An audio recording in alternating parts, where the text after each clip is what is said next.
తనకు పాడే ప్రపంచం, ప్రజలే కుటుంబం, పాటే శ్వాసగా జీవించి అస్తమించాడు. ఓ ప్రభాత సమయాన ప్రభవించిన ఓ మిత్రమా. కళ కోసం కాదు, ప్రజల కోసం అన్నాడు. తను కళా పిపాసి, కళా తపస్వి.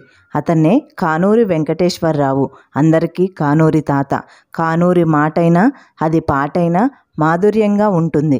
వీరయోధుల రక్తమండే విచ్చి మొలకును సామ్యవాదం, కర్మజీవుల ఘర్మ జలమున పండి నిండును సామ్యవాదం. సాంస్కృతికోద్యమ చరిత్రపై చివరి సంతకం చేసి విప్లవీకరించిన ప్రజా తపస్వి కానూరి గురించి తెలుసుకుందాం.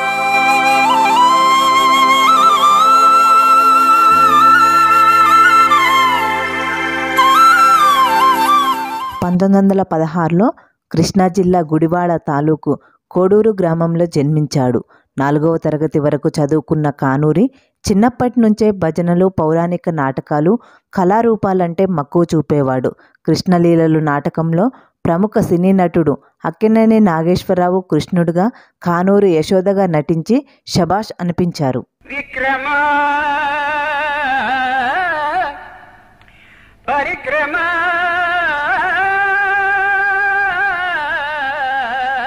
ఆ క్రమంలో 1943లో ప్రజానాట్య మండలి వైపు ఆకర్షితుడయ్యాడు.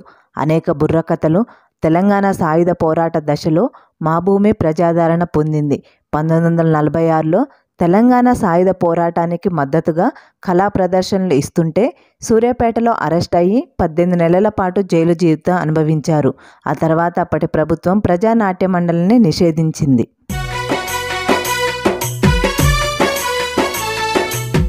బతుకుదెరువు కోసం కళాకారులు మద్రాసు సినీ రంగంలోకి వెళితే కానూరి మాత్రం వరంగల్కు వలస వచ్చాడు. భార్య దమయంతితో కలిసి వ్యవసాయం చేశారు.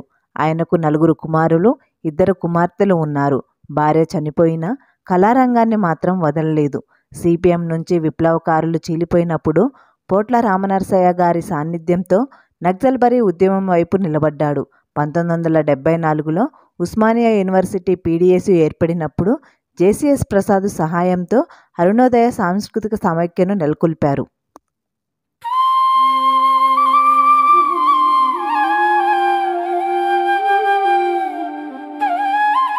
వీరగాథల పాడరా, విప్లవ వీర చరిత్రల పాడరా అంటూ విప్లవకారులపై రాసిన పాట, చదువుకొనండిరా బయ్యా అంటూ చదువులపై పాటలు తెలుగు రాష్ట్రమంతా ప్రతిధ్వనించింది. వీరగాథల పాడరా, విప్లవ వీర చరితల పాడరా, వీరగాథల పాడరా. కానూరి ప్రజా సాంస్కృతికోద్యమంలో అనేక మంది శిష్యులను తయారు చేశారు.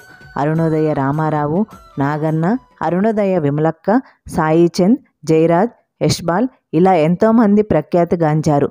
చనిపోయే వరకు విప్లవోద్యమం వైపు నిలబడిన కానూరికి జోహార్లు. జోహార్ కామ్రేడ్ కానూరి.